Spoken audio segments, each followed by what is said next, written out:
Welcome back, you obsessed creatures. That's what I love about you. You're amongst friends here. We're all a little obsessed. How many of you, I know you do. I mean, if you're a farmer, if you're into farming, if you're into soil and you're listening to this, you probably have a garden. You've probably planted a lot of plants and you've probably observed a big spectrum of quality in the stock that you put in the ground. And one of the biggest agricultural industries where I live is the nursery industry. And it's one that is pretty opaque in terms of just what I know about it, but also I think what most people know about it, because it sort of has its own significant channel in agriculture, but it's one that doesn't have a lot of crossover with other cropping systems. And so I really wanted to seek out a nursery that was doing very progressive work. And I came across Purple Springs Nursery in British Columbia. And among others that I found along the way, I found them to be just tremendously innovative. And I really wanted to get them on the podcast. And I was lucky enough to get in contact with Kurstin Barta, who is the plant health specialist for Purple Springs Nursery. And she was just a wealth of cool and exciting information about nurseries and how they've gotten on the path towards a more holistic and sustainable way of growing nursery stock. So I'm very excited to share this interview with you. Kurstin is obviously very passionate, but has had a really interesting trajectory. And we talk a lot about the culture of Purple Springs Nursery and how that allows for them to really be kind of groundbreaking in their practices, which I think is something that we can all bring a little bit more to our businesses. It's just that sort of culture of curiosity and openness. So I was really excited to speak with Kurstin today, and she was very generous and open with her time and her thoughts. So I will not delay any further in getting to the interview. But before we do that, let's hear about some of the cool stuff that Jesse wants to tell us about.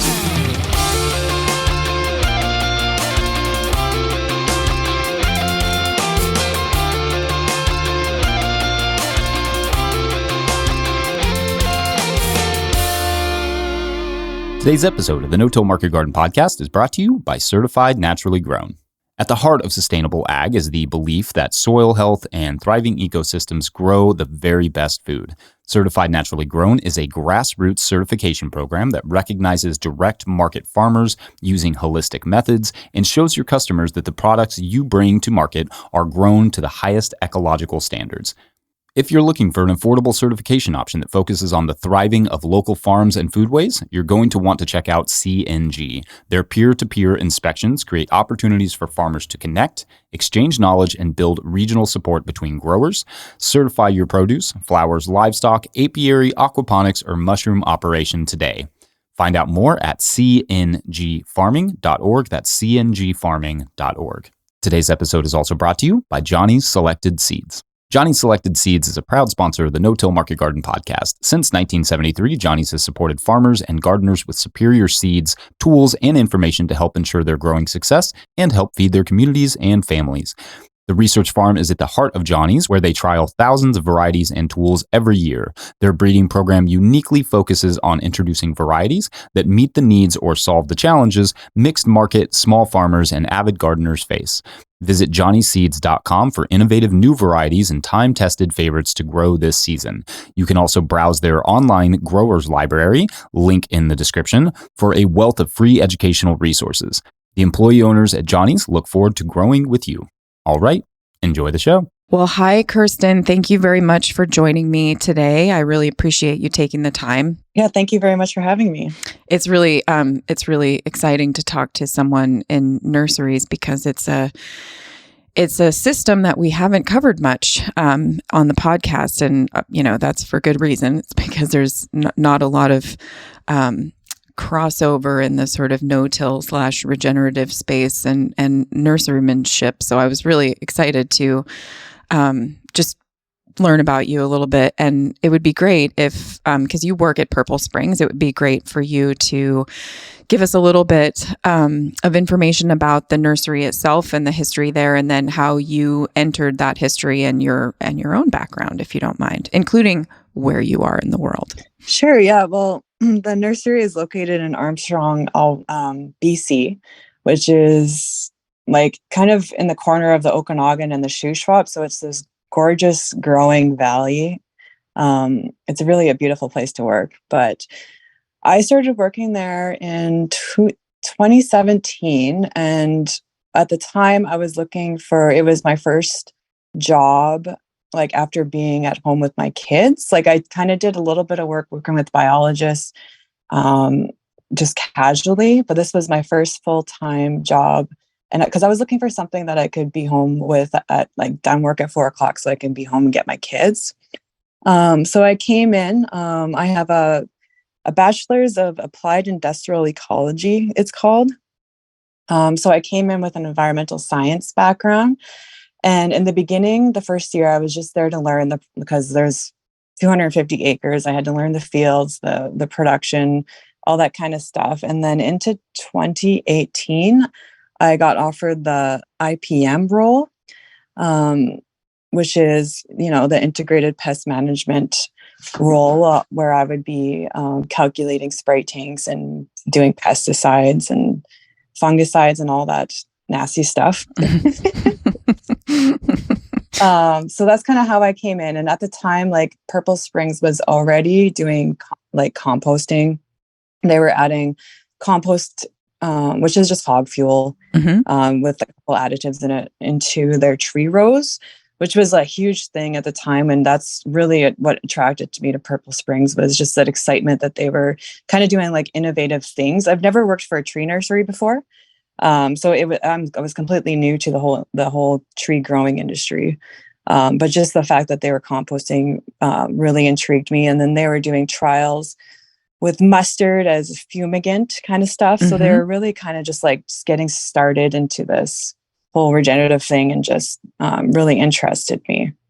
And then once I began the role of IPM, that's when I kind of took on how can this be better? So I was always asking questions, and that kind of led me down the path of where we are now, I guess you could say. And it would be great, I think, because it's a very fascinating field of study, and a fairly new one, at least for me. I mean, I think it's been around for a while, but a lot of people don't know anything about it. Would you talk a little bit about industrial ecology and how you feel that just that sort of way of thinking about things from a different perspective might have helped you, see areas where, there was maybe some low-hanging fruit that you could approach? Yeah, so it was pretty much like I was trained to look at the science of sustainability, which is, you have to consider more of a holistic approach. It's not just like a business where you're just making profit. There's also people, and there's also the environment. So I was always looking at ways to increase efficiencies or minimize chemicals, because really when you're spraying a chemical, it's not giving you any added benefit except for it to terminate a certain pest. But then a lot of times you can develop pest resistance. So it wasn't like a long-term approach. It wasn't sustainable. And then there's it's an ecological kind of mindset. So I was always researching, and I have experience doing consulting kind of work for environmental consulting companies in oil and gas. So I knew about sampling and the field work part of it, where I would take samples and I would analyze it and learn to read lab reports and create reports and recommendations.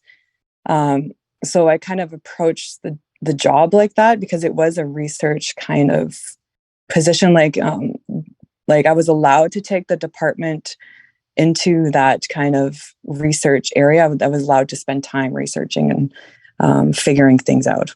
Does that make sense? Yeah, totally. And I feel like it makes such a huge difference. And a lot of, I mean, I know nurseries tend to be a more, I guess, a more businessy kind of agriculture business than, let's say a grass seed operation or a cauliflower grower or something like that. But I think what's interesting about that is that,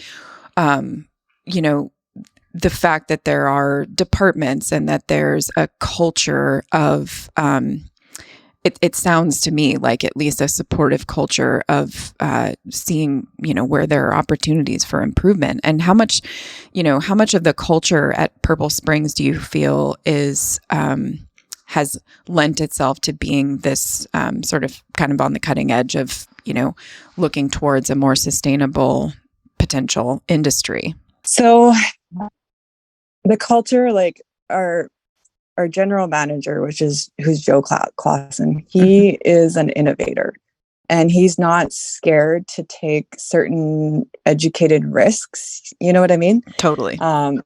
So he's willing to stand behind people who want to go that way, if that makes sense. Yeah. So he's, before I went there, they were also doing summer digging, which was totally innovative. I had no part in that. That was something that you don't see in the nursery business.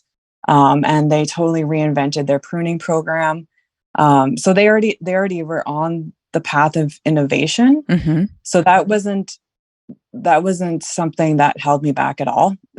What held me back, what kind of was in the way, was there's almost too much innovation. Mm-hmm. So I had to come in and just kind of be like, discern where to take it, which was easy for me in my department. So in 2019, Joe actually renamed the department from IPM to plant health, just to help with that process of changing the mindset around a plant health instead of an IPM model. Mm-hmm. And that was really big. That really made me feel like he was standing behind me, Yeah. I think that's huge. I mean, it's really fascinating to me sometimes how much is tied to the language that we use and how it can really affect the culture of a business to just rename something or redefine something. It allows people to think about it from a different perspective. And so it sounds like that partnership has been really excellent for you. Just for listeners who aren't familiar, can you talk about the summer digging and what that really means in a nursery situation and why that was kind of a big deal? So the summer digging, we do a spading program in the spring and fall. Mm-hmm. This is a production kind of thing, but I know a little bit about it. But we spade the trees and focus on the roots, so that there's lots of finer roots, which allows us to be able to dig in the summertime. A lot of nurseries, they dig everything in the spring, and that's it. And then they just have a holding yard for their dug trees or whatever, and they just ship out of that stock. For us, we can pick and dig trees any time of the year, it was huge for them to be able to figure this out. It took a lot of trials. Yeah. And talk about why that would, I mean, there are a lot of implications tied into just that one practice, changing that one practice, not just from the business perspective, but also, from a plant health and soil health perspective. Did you have to change a lot of other things to be able to, sort of accommodate that new change in practice, or was everybody just sort of fully aligned around, making that shift? And because it seems to me like, when you are an innovative business, even sometimes the market isn't prepared to deal with some of the, some of the progress that you're making. And can you talk about that and also about some of those implications? I mean, what does it really mean for somebody who has no idea about, what it means to be a nursery and to dig everything in the spring and then hold it in place? You pull out your whole inventory hoping that you've gotten it right? And then, maybe something happens and you were totally wrong with your projections. I mean, it seems like this gives you so much more flexibility as a business. Yeah, I think a lot of Joe could speak more to this, but I feel like a lot of our customers have finally come to realize that we can do this. Like it took a lot of time, a little bit of time for them to catch on that, like we can dig in the summer. You can order from us in the summer, like we can go out and pick your trees and custom pick if you want, I think it took a little bit of shift, but I feel like they are, especially with our main customers, they get it for sure. Well, and they probably they can totally see the difference in the plant quality that they get. Yeah, because the tree is just not sitting there dug. Right. So we can the tree when it's dug, it's slows down its growth too, right? Yeah, and then it gets a lot more shock, I would think, in the process. Yeah. Well, that's really cool. And I wasn't even aware that that was one of the big things that you guys do, which is really cool. You have before and offline, you and I spoke a little bit about what you have taken on in terms of kind of continuing your own education and thinking about how you can continue to make changes and continue to make things better there. Who have been some of the, the people or researchers or areas that have influenced you the most, and where do you see yourself going next, or what are you working on right now that's really exciting to you? So what happened was my colleague Richard, he's been with the company for 15 years and he was doing the IPM department. So he was trying to mentor me with how, just so I didn't fail, because it's a lot of learning when you first start. And he sent a video on YouTube. He found something about cobalt and apple scab. And so I went back and looked at the video and followed the links onto Advancing Eco Agriculture's website. Mm-hmm. And that's where I met John Kemp. Yeah, for everybody who doesn't know. And that's what started everything for me with plant health. I just started listening to all his podcasts. Like I would put my earphones in, walking around, doing my job, listening to John Kemp. Mm-hmm. So much so that we ended up just going on to his, we just adopted his core concepts. He's rooted in science. Like what he's talking about is science. It's not just fluffy hippie stuff. So it is science. And so we adopted his philosophy and his core concepts, and we put them on our wall. Things like healthy plants are resistant to pest and disease. Mm-hmm. And so every time I was going to make a decision about which kind of tank to make, whether it's pesticide or nutrition or what, because I'm making these critical decisions, I would look at the wall and I would just be like, yeah, a healthy plant, will resist pest and disease. So how can we make these plants healthier? So I just kept focusing on his core concepts. And then, so we went and we ended up doing plant sap analysis because of him. Mm-hmm. And plant sap analysis really changed everything for us. We knew what the trees needed and when, based on what cycle they were in the terms of their growth, because they flower or they are, so mm-hmm. It's reproductive and vegetative, and how we can support them and what was actually going on. And once we did some foliars, the whole farm changed, yellow leaves turned green, some pests or some diseases would go away, just little things like black spots on the leaves would go away. Mm-hmm. The leaves would become more uniform, consistently, and beautiful shaped leaves. Just problems that we've always had that we kind of just dealt with in our shipping department, kind of just went away. And so it was funny because Richard makes fun of me because I said, what happens when we reach optimum? Because it's a constant balancing act with the foliar. So I was always taking plant sap and I was planting tanks for foliars, and we could see this huge difference. So from there, because a plant, when it's optimizing, when it has optimal photosynthesis, has enough energy to send sugars down into its roots. So we're how, in order to be sustainable, so as a tree nursery, we're shipping about 500 pounds of dirt away with every tree, mm-hmm. right? So we're actually sending our dirt away with our product. So how do we build back our soils and look more closely at soils? So we actually started reading the book Science in Agriculture by Arden Anderson. And it's a fantastic book. It's such a great book. Yeah. It was the beginning of everything soil for us, because it matched our philosophy, right? Because soil is a living thing, and you need biology with the optimum photosynthesis to transform your soil, and then it comes back into your quality of your plant, into your product, right? So from there, we decided we're going to do it's called the Morgan extraction method soil test, or developed by Dr. Carrie Reams, because it matched our philosophy again. It came back to our principles and our plant health philosophy, and we started doing that. I think that was 2019. We started doing Reams tests by the fall of 2019, and we just followed their recommendations because it matched our principles. And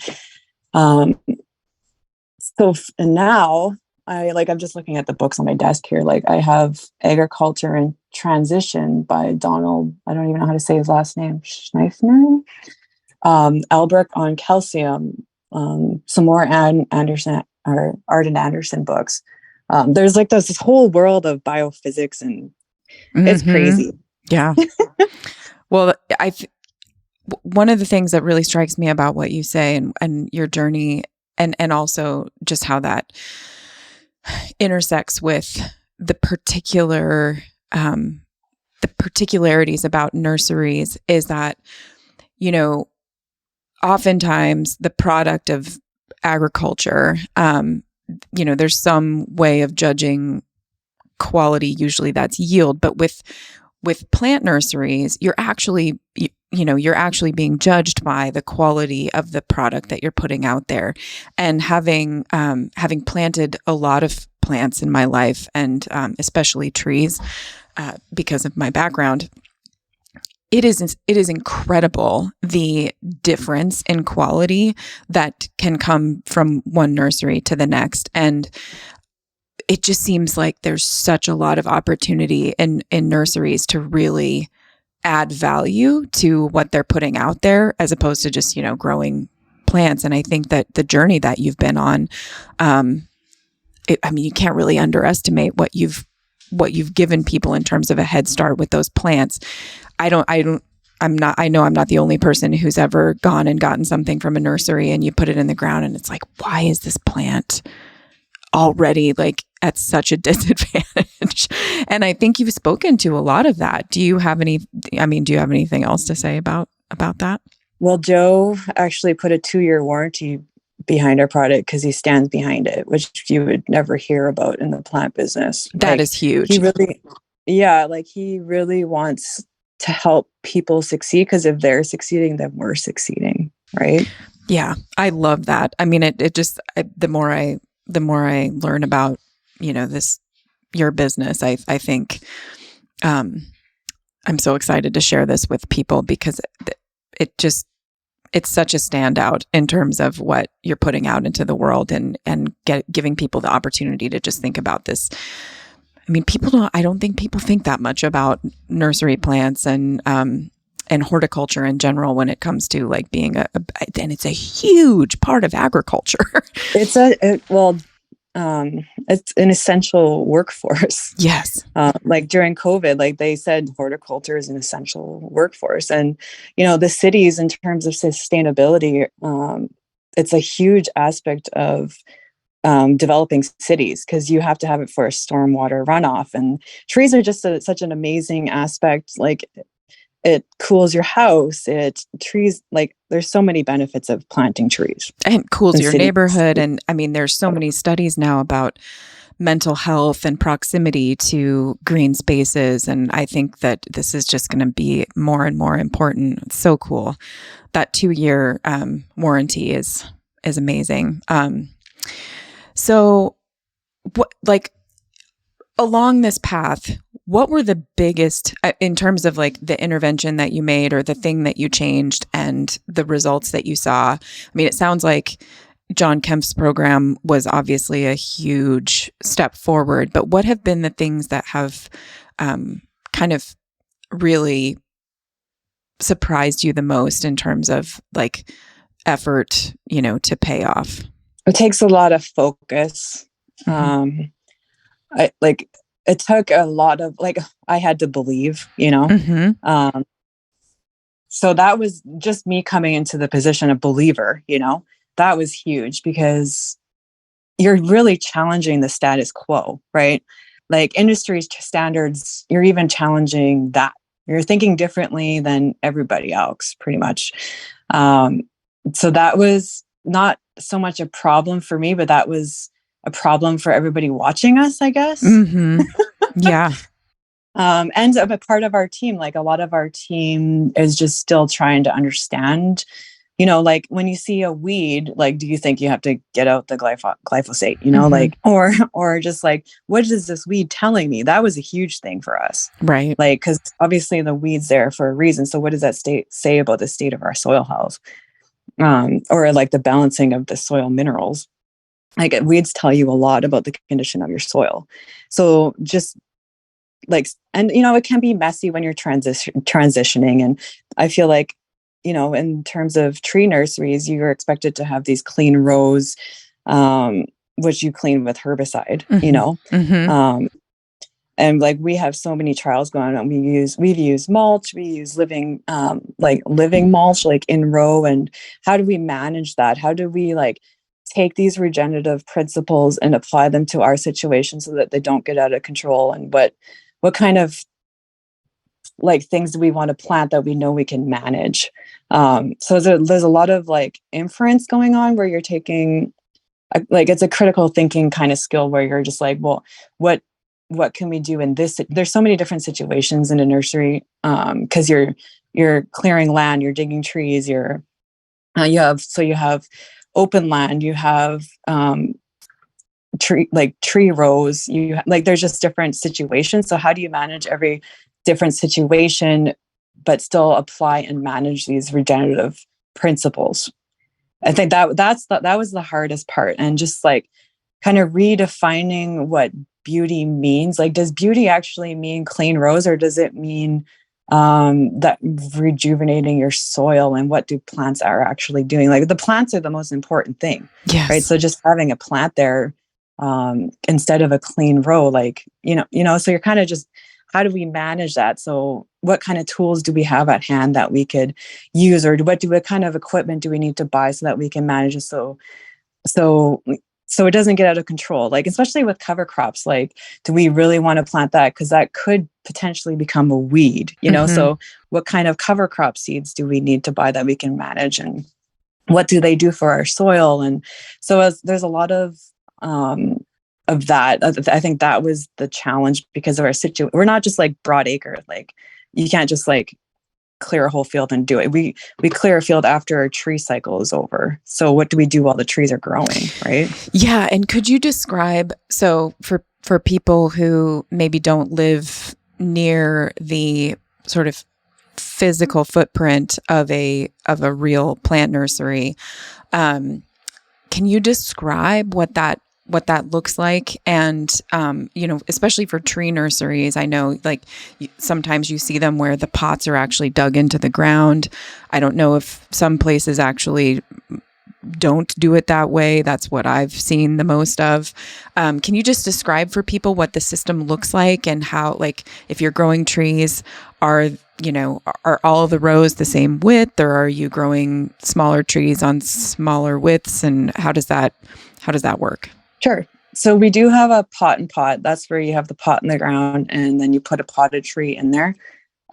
So in the springtime, usually in the middle of March here, we receive truckloads of bare root trees that were put in cold storage and then shipped to us. And when we receive them, we'll do some pruning on the dock, a little bit of root pruning and just some aspect ratio pruning. Mm-hmm. And then we'll either pot them or we'll plant them directly into the field. So we have about 10 acres of potted trees. And our farm is 250 acres, but we don't have that much in terms of trees. Okay. So we have a planting machine and a crew goes out and they plant the bare root trees into the soil. And the trees grow for, usually 3 to 4 years, depending on the species. Some grow faster than others. Mm-hmm. Some are more in demand than others. Right now, we're working on, just nailing down our rotation and how fast we can grow because we grow to a certain caliper. So that's the diameter of the tree. So we sell usually 50 mils up to 64 mils. Mm-hmm. So they have to hit a certain caliper for them to be dug and shipped. So with the plant health, the just creating a healthy environment and supporting them, like we've increased their growing times, and so they're growing a lot faster. So we have to keep up in terms of sales and getting them shipped out. So we're kind of just like looking at land management in terms of and inventory management. So by like definitely the 5th year, we would be clearing the field. Mm-hmm. And then that's when we would, in terms of soil health, that's when we will remineralize it. We'll do green manure cover crops or whatever we can to build up the soil based on the soil test and what the conditions are. Like, the thing about plant health is compaction, right? You can't have compaction, and we do drive a lot on our fields, right? Just because the pruners are coming in, the crews are coming in, we're digging, we're shipping. So we do create compaction, and you need air for the biology to properly digest your minerals to make them available to the trees.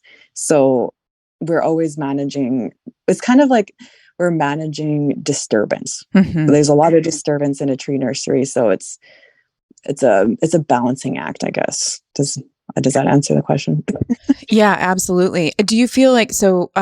It sounds like maybe you build in a little extra time for your plants so that the quality of plant that goes out the door is higher, and maybe they grow a little slower, but they benefit from that extra time. And is it one of those things where you are having to constantly sort of think 2-3 years ahead, or is it, do you now have a system that's really on a rotation that just kind of runs itself, or has that taken some time to figure out too, just the right rotation and the time scale that you're thinking in? And yeah, we're just there now. So we've been doing a lot of different trials, a lot of different scenarios, what works best for us. And that's what I'm working on this winter, is just kind of nailing it down a little bit more so that's repeatable, Yeah. Like what worked best. What can we, obviously, like you can be out in the field and you can change the plan based on what you're seeing or whatever, but just in general, the flow of what we're doing. And we're working on like soil health KPIs. So just kind of being like, what are we measuring? It's a lot about, because you have to still be scientific about it. So what are we measuring? What are our indicators that we're moving ahead? Is this still working? Just kind of moving. We just want to be progressive. Today's episode of the No-Till Market Garden podcast is brought to you by BCS America. BCS two-wheel tractors are designed and built in Italy, where small-scale farming has been a way of life for generations.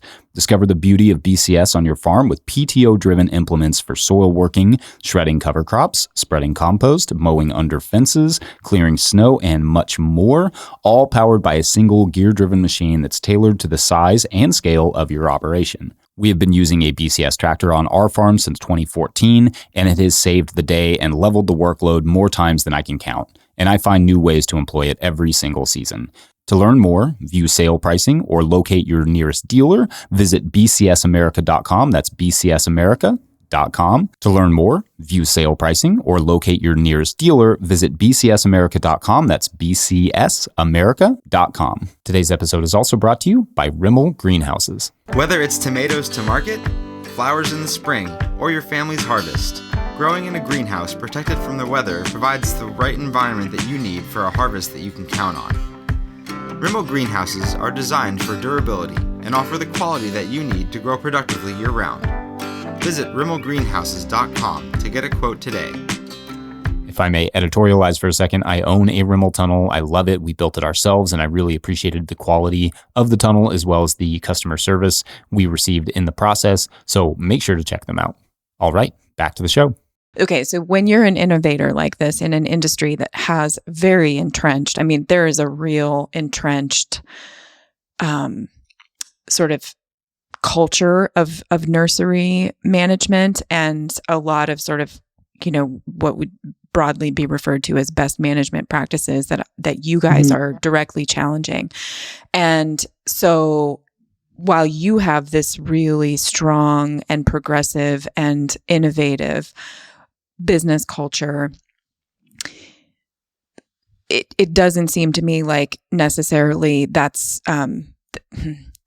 what's being reflected back at you by the industry that you're a part of. And so my question is really how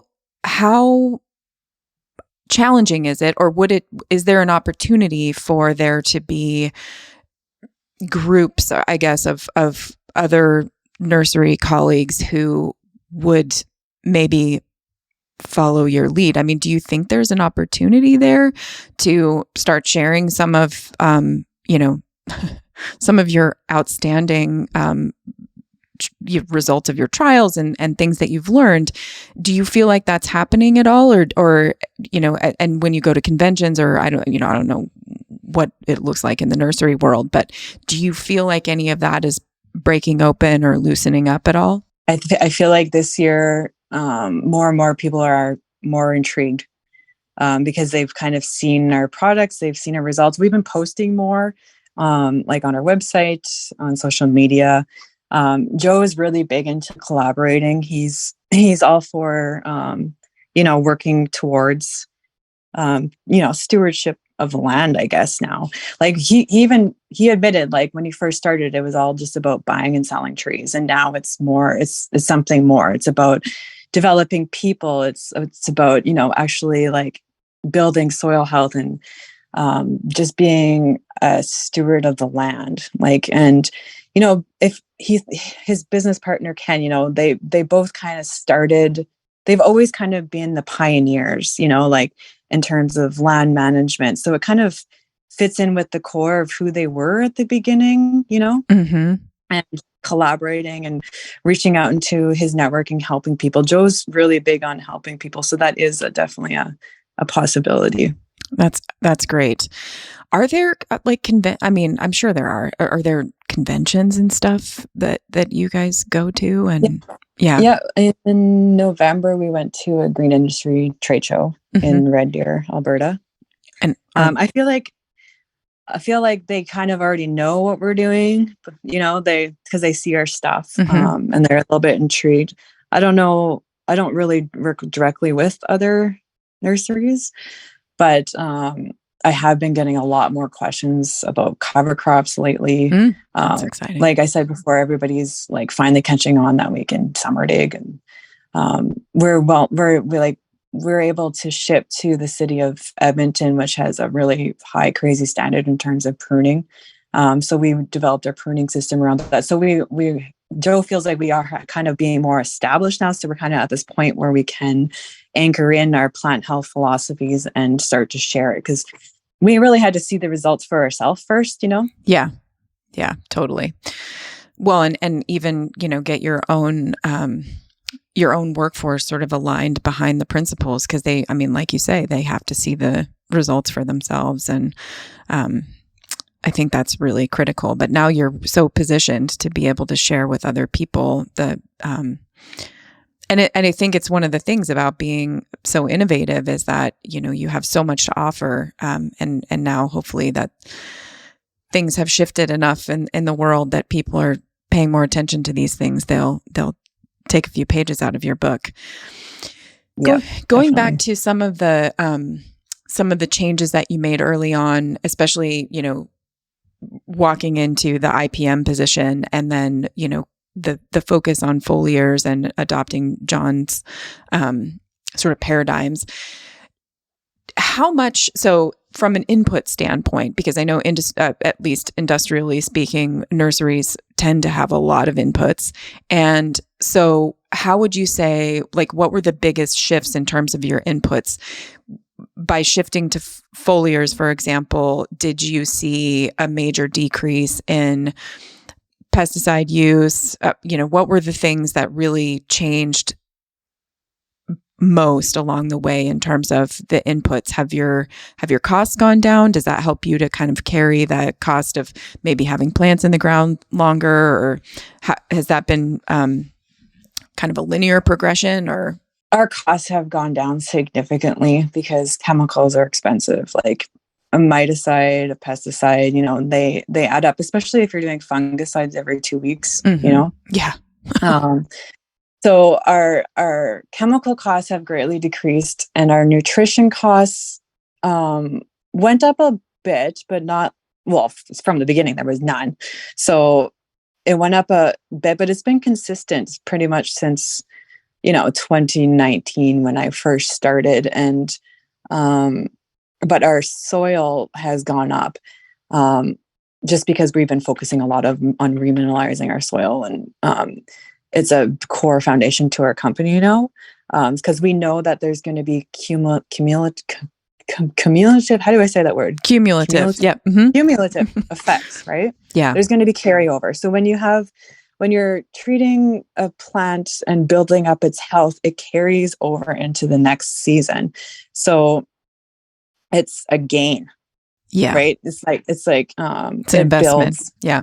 And it gets to the point where you're doing less and less even. So it depends on the year of the tree. Right. And so with your rotations, do you, you must just plan for those big initial investments, and especially after you've cleared a field and you're going into just because I'm curious, is that largely with cover cropping and green manures, or are you also bringing in or growing your own compost? What does that look like when you've cleared a field and then you are going to replant it? What does that process look like, and how long does it take? Well, this is what we're trying to anchor now. So we also grow garlic. Whoa. So garlic is our first crop after we clear our land. So that gives us the opportunity to grow nutrient-dense garlic, which is using the principles and the practices that we adopted on our trees to doing something that's a food product. And that was really meaningful to us. So the money that we put into the soil, it's not like I feel like a false premise is it costs a lot to change. It doesn't. You're just changing what you're spending your money on. Yeah. Right. Yeah. Totally. It can cost a lot. Depends on how far you go, but you can do it within a budget. Mm-hmm. So it's just like, what are you spending your money on? But and you have to realize that it's paying you back, right? It's not like a tank of miticide that costs you $500. That's not going to pay you back except for to temporarily get rid of some mites. Like it goes to the foundation of the what's really going on, and what's really going on is that the plant isn't photosynthesizing correctly, and that's why it has a pest. Mm-hmm. So it goes to the fundamental inside of what's really going on. So we clear the land. We make sure that we are dealing with compaction. So that means that we're either plowing or growing some green manure. Mm-hmm. And sometimes we've done up to 3 green manures in a row in preparation for garlic, mm-hmm. Because we want to feed the soil biology. It's the soil biology that is what's going to transform your soil. And then the remineralization process begins, and it always starts with calcium.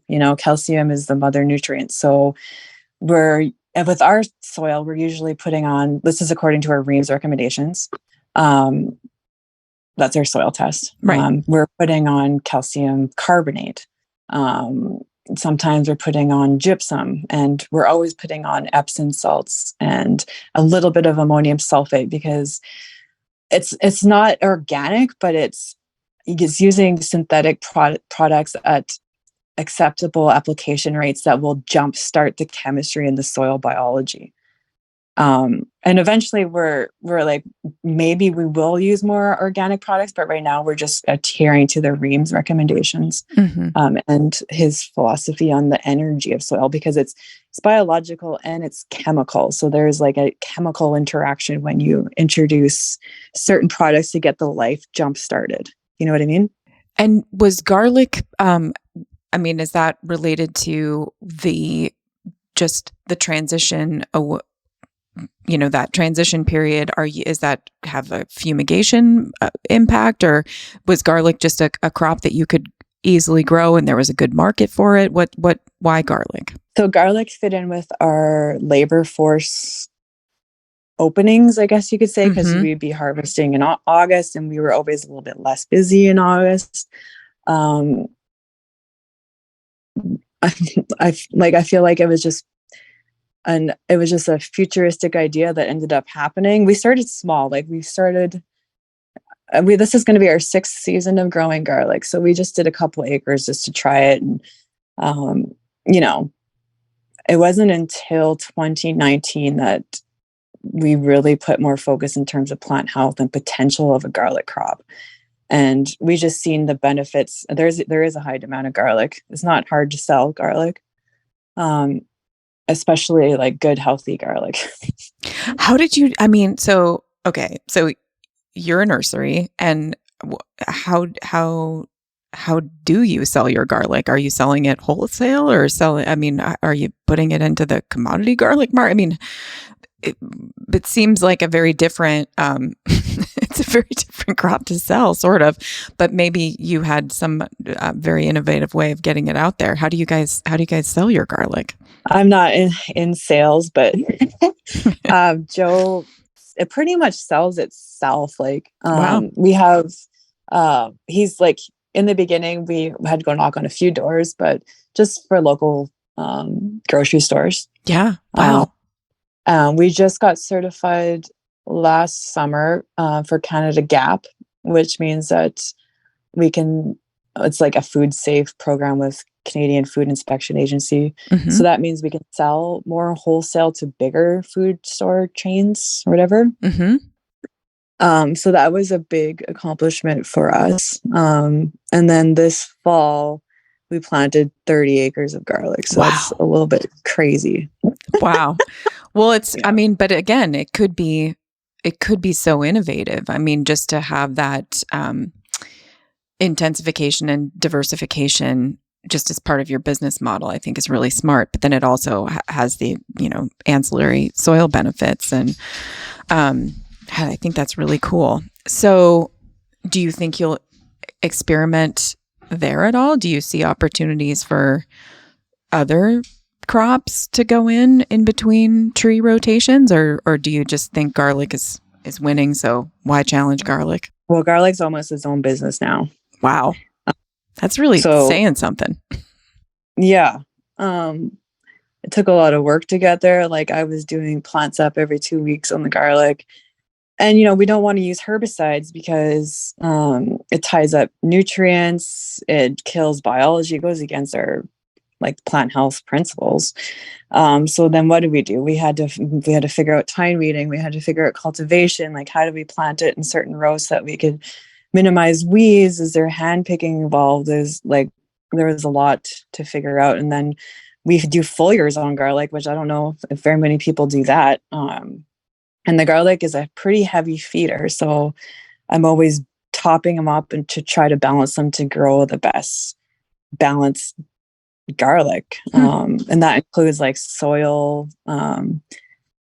So if I'm putting on soil amendments or during the growing, or it depends on the products, obviously, or foliars, or just anything to boost the health of our garlic. And it's really satisfying because when you take it out of the ground and you see how big and firm and strong it tastes, it's different than the trees. The trees, it was really, I love trees. So just knowing that I don't have to worry about pests and disease, I'm able to focus on other things, Yeah. So that was a good thing, because once they're healthy, then you go from scouting, looking for problems, to monitoring color of leaves, because, if they're photosizing efficiently, they're green in color and they won't have as many pests and disease. They won't have any at all. Yeah. Depends on how optimized they are. Sometimes you do have to take a plant set just to, what is that mineral that's missing? But in terms of garlic, it's different because it's a food, right? So we're consuming it. Totally. And I think one of the things about what you just said that strikes me is that when you do shift and you can move away from that, I mean, it so changes the quality of life that you experience in your day-to-day work when you go from sort of that very stressful environment of looking for problems that are going to happen. It's sort of like you're walking in a minefield versus taking a walk in a garden and, just making sure that, the colors look right. And it's such a different just environment and mental environment. And I'm sure that your entire workforce has benefited from that. It's huge. So I'll just tell you kind of something that was really pinnacle for us was we went from reactive to preventative, right? That was kind of this first step. So one of the tools that we use is we have a weather station, and we always had the same pests showing up. So I would just mark the day that they show up. I would mark the degree day. Mm-hmm. So you're able to see the accumulation of heat units. And then I would mark that on a calendar. So then I knew when things were going to show up. So if there is certain pests I still do spray pesticides on. Mm-hmm. I know when they're going to show up. So then I just plan my tanks for that day, which is the timing. So then overall, you're actually going to be effective with your pesticide spray. And that means you'll spray less. So you're minimizing. So that was huge for us, just like doing the degree days. So I know what time of year down to the heat units when something's going to show up. That took a huge stress off. Mm-hmm. From there, we went to more preventative, which was the the plant sap analysis, and then just fine tuning. And it takes a little bit of determination, especially when your plants aren't healthy. You're like, does this actually work? Yeah, they grew better, they got greener, but then they still have aphids. You gotta have to kind of just pursue, you have to keep digging into it until you get it. And when that happens and you walk out to there to go look for your aphids and they're gone after that last foliar you did, this actually works, It's like figuring out any type of complex problem, and the deeper you go, the more layers you see, and then when you finally get to the core of that, it kind of does change everything. I think it changes the system that you're working in. It changes the way you're able to think about problem solving, and I think it's good that you recognize just how critical it's been to follow this path and stay on it. Because I do think that sometimes when, people get on this path and maybe they don't have the support or they don't have the culture, you encounter a problem, or maybe things don't automatically get solved the way that you hope they would. And the only thing to go back to is that sort of industry standard. So I think for you guys to have persisted through, just kind of going all the way down that rabbit hole, sounds like it's really just made a huge difference for what you do and what you can do. Yeah. In terms of, like you said, workplace stress, last year, I didn't stress at all because I knew that everything was healthy. And I even took time off in our busiest time in May to go to a wedding. That's amazing. Yeah. So it does change things for sure. Well, and I think that'll resonate with anybody who, is a working land manager listening. I don't think most clock punchers think about this, but most of the people who work in agriculture, there are just times when you can't leave because you are waiting for that bomb to go off or whatever it is. And once you start once the system starts adapting to just managing for systemic health as opposed to managing for reacting to problems, you can go to a wedding, or, maybe you don't have to come in on Sunday. And those are the things that really make a livable life, as opposed to, I can do this for the next 10 years, but after that, I'm going to have to. Like, it creates balance, and you need balance in your life, just like trees need balance photosynthesis. Exactly. Yes, it's so true. So, you've been super generous with your time, and I don't want to take up too much of your day, but I would love it if you would just take a minute and talk about where you see big opportunities still on the horizon. What are things that you would like to tackle moving forward? I mean, even in the next 20 years, where do you think the nursery industry could go if you had the resources and the time and the support to really look at solving bigger problems? What would that look like for you? Like in terms of the nursery industry, or just like at Purple Springs? Either one or both. I mean, if you have thoughts on both, but you can always speak best to probably your own situation, but maybe there's something you'd really like to see the industry challenge itself with, or something. Well, for my job this year, I see there's more opportunities to streamline, like I said, and anchor in some steps in terms of rotations and long-term plannings and determining our KPIs. And I'm really looking to learn more about soil health. I tend to get lost in the weeds though, because I'm like a researcher kind of thing. So I dig deep. So it's always good to pull my head out and look at the big picture too. Just have some more books that I'm looking at reading. It was recommended that I read the Non-Toxic Farming Handbook. Mm-hmm.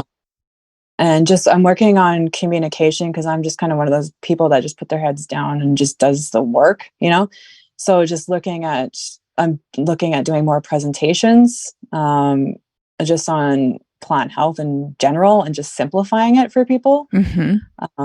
We have what we call a working genius, which is a test that we do, and it tells you what your strengths are, what you find joy in. And mine was wonder and discernment. So I'm always looking at the big picture and seeing how things can be better, how things can reach their potential, and then discerning those ideas, and which is the opposite of some of my team members who are innovative and galvanizing. So if we're able to just keep working on our our working genius, to create synergy with our strengths and our geniuses, that's when and develop our communication and push towards this vision, Yeah.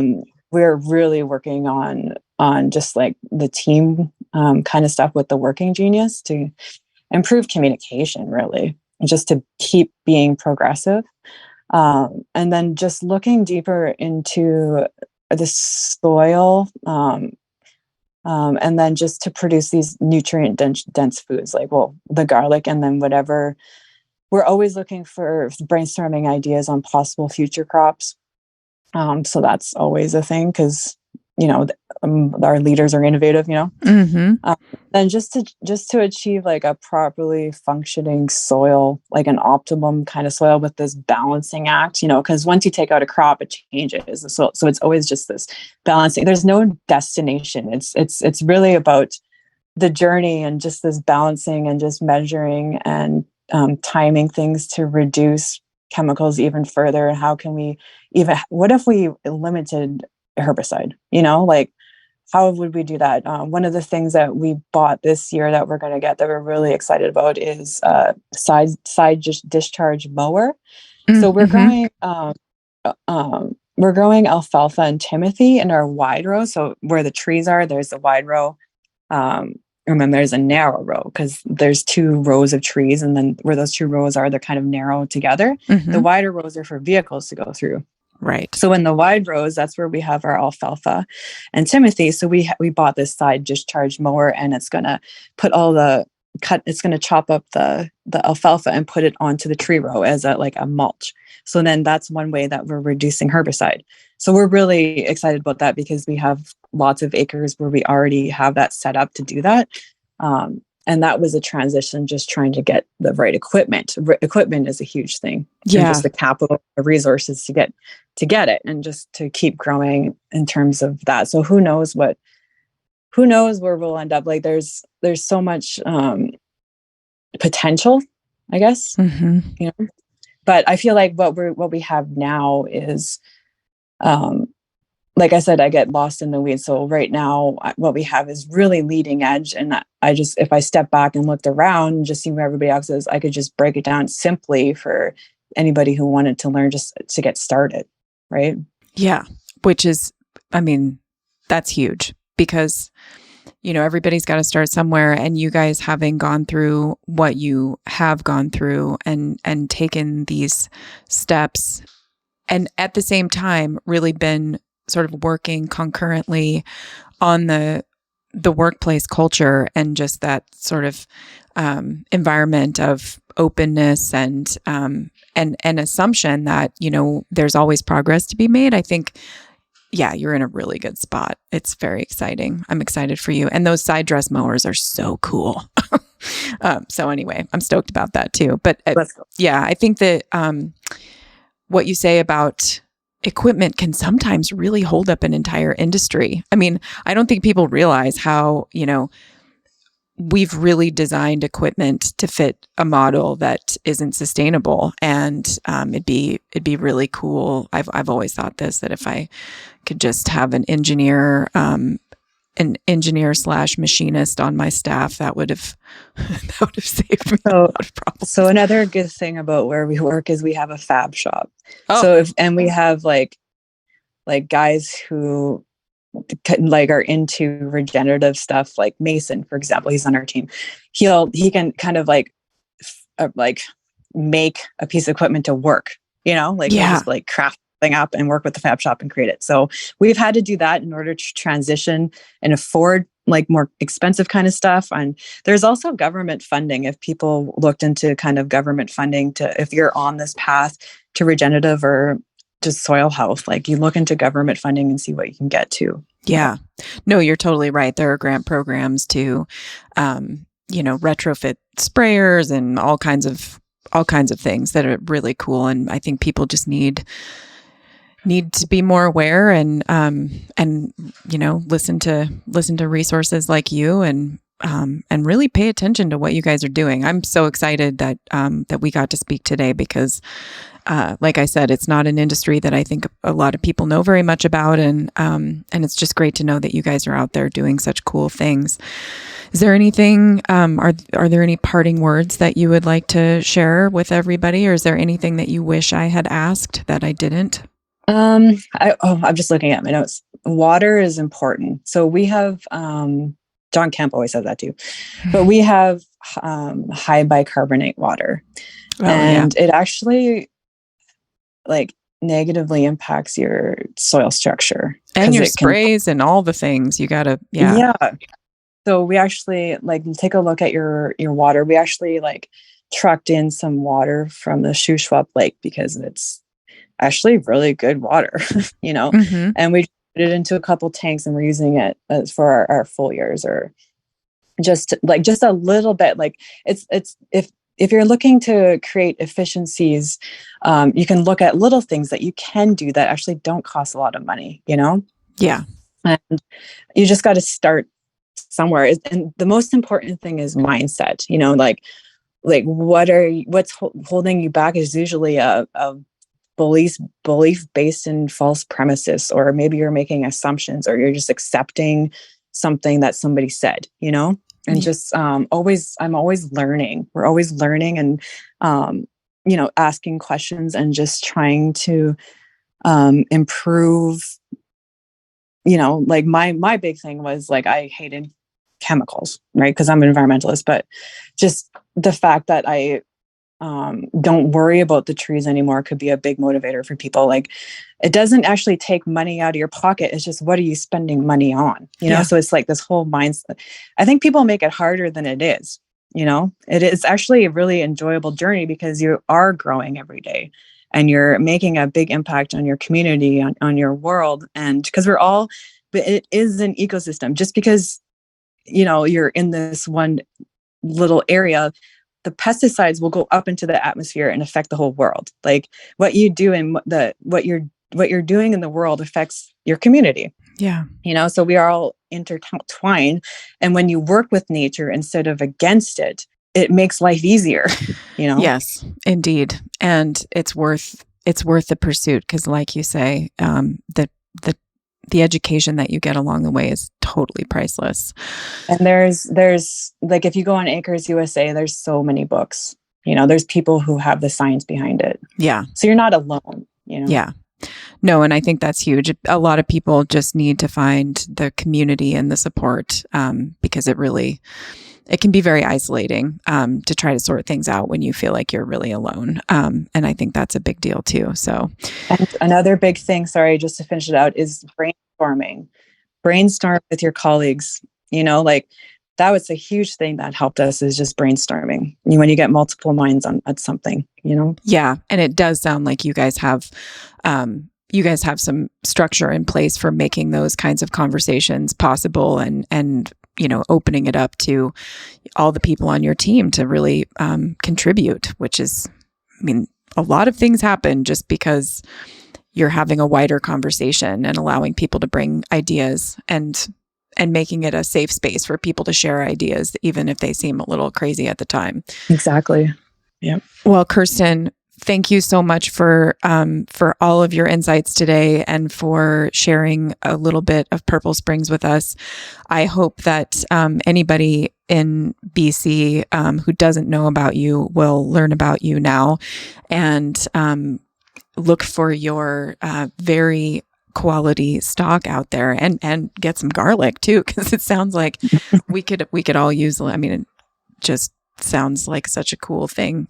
So I just really appreciate your time today, and I hope to visit you one day in the future. Yeah, you're always welcome. Come check it out. Awesome. Well, thanks again, and have a great day. Yeah, thank you for reaching out and talking with me. So now the next time you go to a retail nursery, you will have a completely different point of view on what you're looking at.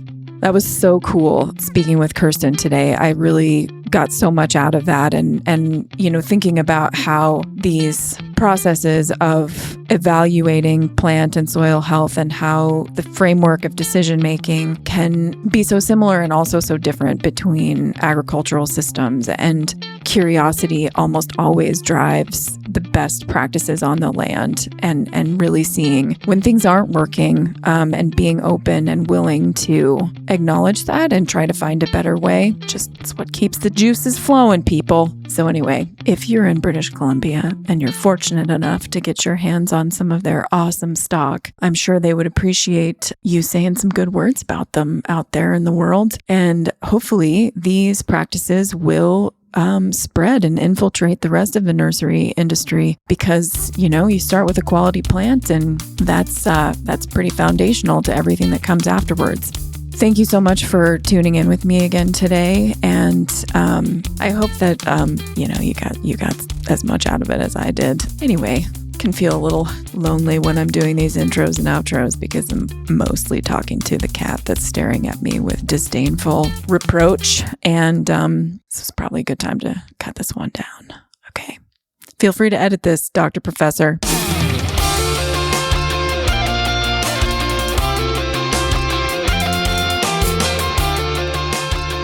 Hey, you all, Farmer Jesse here, just jumping in real quick to catch you up on some of what we have going on. The forum has been absolutely amazing these last few weeks heading into the growing season. Make sure to head over there with any and all level of growing questions as they arise. Also, the No-Till Growers YouTube channel. That thing is back up and jamming again for another season of videos. There are new guides for onion, tomato, pepper, and spinach production. There is a video demystifying the grafting process for tomatoes and another that attempts to simplify compost making. We were also invited by Google to beta test their new software that helps add Spanish and Portuguese dubs and subtitles to those videos. So our new videos will have both of those, and slowly our older videos as well. You can go over to the YouTube channel by going to YouTube and searching for No-Till Growers and subscribing. If you loved this podcast episode and would like to support our work, you can pick up a copy of the Living Soil Handbook at no-tillgrowers.com or one of the no-till hats, which are back in stock. We've got merch there as well. The proceeds from those sales at no-tillgrowers.com go to supporting our work, which is free and open to the public. If it has benefited you and you have the means to pitch in, that would be super rad. Or even better, become a yearly or monthly patron at patreon.com/no-till-growers. That's Patreon, where not only may you get discounts on our stuff, but at a certain level, or if you just bump up from one level to another, you get a shout out on the show. So big shout outs this week to Closter Farm and Livestock Co., Lynn Fettplace, Dan Glover, Rob Soma, Sean at All About the Garden, Joseph Sanguinetti, Bill Altman, Ian at Grindstone Farms, Danny Rodriguez, Alex Savatsky, Pear Tree Hill Farm, Steve Burr, Stephanie and Alex, Stephen Smith, Jason Ruel, Ojai Roots, Scott Harris, Earthcare Farmer Jane Murner-Cynical, Tony Lopez, Clement, Judson Taylor, Grown Up Farm, Bob and Ann Patton of Hexhamshire Organics, Jared Kirst at Rivendell Farm, Dan Brisebois, Jay McCombs, Tim Baldwin, Steve Larson, Fiona and Donnie of Firefly Farm, and Jen Lawrence. Huge shout out to everyone who supports our show in whatever way that you can. That Patreon page is the lifeblood of our work, so we hope you will hop on board. And that's it from me. Thanks, y'all. We'll see you next week. Bye.